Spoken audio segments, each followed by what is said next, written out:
सुप्रभातम मेरे सभी प्यारे विद्यार्थियों। विगत 5 दिनों से हम लोग अलंकार नामक पाठ में उसके भेदों को एक एक करके जान रहे हैं, समझ रहे हैं। उसी क्रम में आज के इस कालांश में हम लोगों को समझना है उत्प्रेक्षा अलंकार के विषय में। ठीक है, तो उत्प्रेक्षा अलंकार किसे कहते हैं कि उपमेय और उपमान की गुण धर्म की समानता के कारण समान होने की संभावना कर ली जाती है। उपमेय का गुणधर्म और उपमान का गुणधर्म, इन गुणधर्मों की समानता के कारण उसमें समान होने की संभावना कर ली जाती है। का मतलब क्या है? मतलब यह है कि उपमेय को उपमान के जैसा मान लिया जाता है। यानी उपमेय में, दूसरे शब्दों में कहें कि उपमेय में उपमान की संभावना व्यक्त की जाती है। कैसे? जैसे सोहत ओढ़े पीत पट श्याम सलोने गात, मनहु नील मणि शैल पर आतप पर्यो प्रभात। कि सोहत ओढ़े पीत पट श्याम सलोने गात, श्यामल शरीर वाले श्री कृष्ण जब अपने शरीर पर माने पीतांबर ओढ़ते हैं तो कैसे लगते हैं? मनहु नीलमण शैल पर आतप पर्यो प्रभात। यानी ऐसा लगता है जैसे सुबह की सूरज की लाल लाल किरणें जब नीलमणि पर्वत पर पड़ती हैं, जो वहां से आभा निकलती है, जो वहां सौंदर्य दिखाई देता है, जो बहुत सुकून पहुंचाने वाला होता है, तो वही सौंदर्य श्री कृष्ण के श्यामल शरीर पर पीतांबर को ओढ़ने के बाद लगता है। अर्थात ये नीलमणि शैल जो उपमान के रूप में है, उसको श्याम सलोने का श्यामल शरीर में उसी की संभावना व्यक्त की जा रही है। इसलिए इस पंक्ति में क्या हो जाएगा? उत्प्रेक्षा अलंकार हो जाएगा। ठीक उसी प्रकार से दूसरा उदाहरण आप देखिए कि कहती हुई यूं उत्तरा के नेत्र जल से भर गए, हिम कणों से पूर्ण मानो हो गए पंकज नए।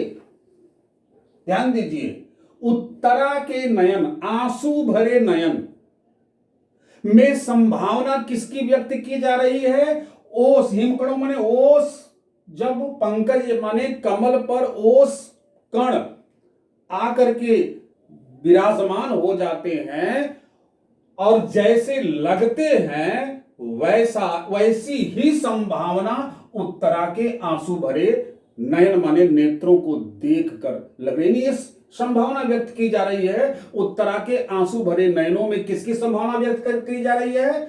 ओस से परिपूर्ण कमल की। कमल क्या है? उपमान है। नेत्र, उत्तरा के नेत्र क्या हो गए? उपमेय हो गए। तो इसके जैसा ही यहां संभावना व्यक्त की गई है उत्तरा के नयन में, इसलिए यहां पर उत्प्रेक्षा अलंकार होगा। इस उदाहरण को देखिए कि ले चला साथ में तुझको कनक, ज्यों भिक्षुक लेकर स्वर्ण झनक। यहां कवि निराला अपनी पुत्री में स्वर्ण झनक नामक उपमान की संभावना व्यक्त करते हैं।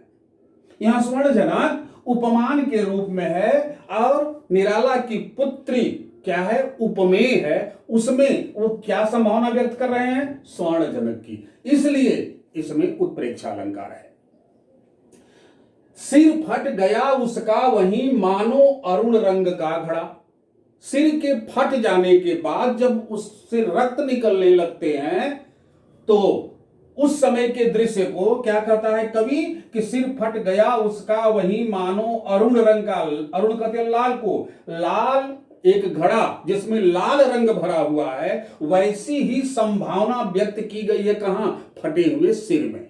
ये फटा हुआ सिर क्या है? उपमेय है, जिस पर संभावना किसकी व्यक्त की जा रही है?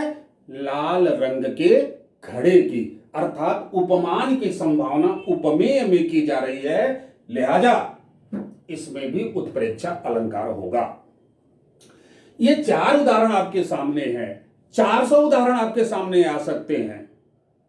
तो वहां आप कैसे चिन्हित करेंगे कि दी गई काव्य की पंक्तियों में उत्प्रेक्षा अलंकार है? तो आइए यहां देखिए, ये वाचक शब्द हैं। जैसे उपमा अलंकार में वाचक शब्द थे, उस वाचक शब्दों के माध्यम से हम उपमा अलंकार को पहचान जानते हैं। जैसे सा, से, सम, सदृश, समान का हम लोग जिक्र किए थे उपमा अलंकार में। उसी प्रकार से उत्प्रेक्षा अलंकार के भी कुछ वाचक शब्द होते हैं जो निश्चित रूप से काव्य की पंक्तियों में प्रयोग किए जाते हैं। उनके आधार पर आप निर्धारित कर सकते हैं कि दी गई पंक्ति में उत्प्रेक्षा अलंकार है। ये वाचक शब्द क्या क्या हैं? मनु, मानो, मनहु, जनु, जानो, जनहु, ज्यों, जैसे का अगर किसी काव्य की पंक्ति में इसमें से किसी एक का प्रयोग निश्चित रूप से होगा और उस प्रयोग के आधार पर आप निर्धारित कर लेंगे कि दी गई पंक्ति में उत्प्रेक्षा अलंकार है। जैसे देखिए, सोहत ओढ़े पीत पट श्याम सलोने का, इसमें मनहु का जिक्र है, इसमें मनहु आया है। ये मनहु क्या है? उत्प्रेक्षा अलंकार का वाचक शब्द है। इसमें देखिए कहती हुई यहां देखिए आप मानो का प्रयोग किया गया है। मानो क्या है? वाचक शब्द है उत्प्रेक्षा अलंकार का। उसी प्रकार से इसमें देखिए ज्यों का प्रयोग है। ले चला साथ में तुझको कनक ज्यों, भिक्षुक लेकर स्वर्ण जनक, इसमें ज्यों का प्रयोग है। ये क्या है? वाचक शब्द है, जिससे निर्धारित होगा कि दी गई जो पंक्ति है वह उत्प्रेक्षा अलंकार की पंक्ति है। ठीक उसी प्रकार से इसमें आप देखिएगा, सिर फट गया उसका वही मानो, यहां मानो का प्रयोग किया गया है। ये मानो क्या है? मानो वाचक शब्द है, जिससे आप निर्धारित कर लेंगे कि जो उदाहरण हमारे सामने दिया गया है वो उदाहरण उत्प्रेक्षा अलंकार का उदाहरण होगा। समझना क्या है? समझना सिर्फ ये बात है उत्प्रेक्षा अलंकार में कि उपमेय में क्या होता है? उपमान की संभावना व्यक्त की जाती है। मानी उपमेय को उपमान जैसा मान लिया जाता है, उपमेय को उपमान जैसा मान लिया जाता है और वो निर्धारण निश्चित रूप से इसके वाचक शब्द करते हैं। इसलिए आपके संज्ञान में हमेशा ये बात रहनी चाहिए कि अगर उत्प्रेक्षा अलंकार का उदाहरण होगा तो निश्चित रूप से इसमें मनु, मानो, मनहु, जनु, जानो, जनहु, ज्यों, जैसे आदि जो वाचक शब्द हैं उनका प्रयोग निश्चित रूप से होगा और आप बड़े आराम से उत्प्रेक्षा अलंकार के लिए सही उत्तर का, सही विकल्प का चयन कर पाएंगे। और मुझे उम्मीद है ये तमाम सारी बातें आपके समझ में आई होंगी और जब अन्य उदाहरण पर जाकर के खोजेंगे और कुछ गृह कार्य आप इस पर करेंगे तो आप अपने को बहुत सहज और सरल महसूस करेंगे।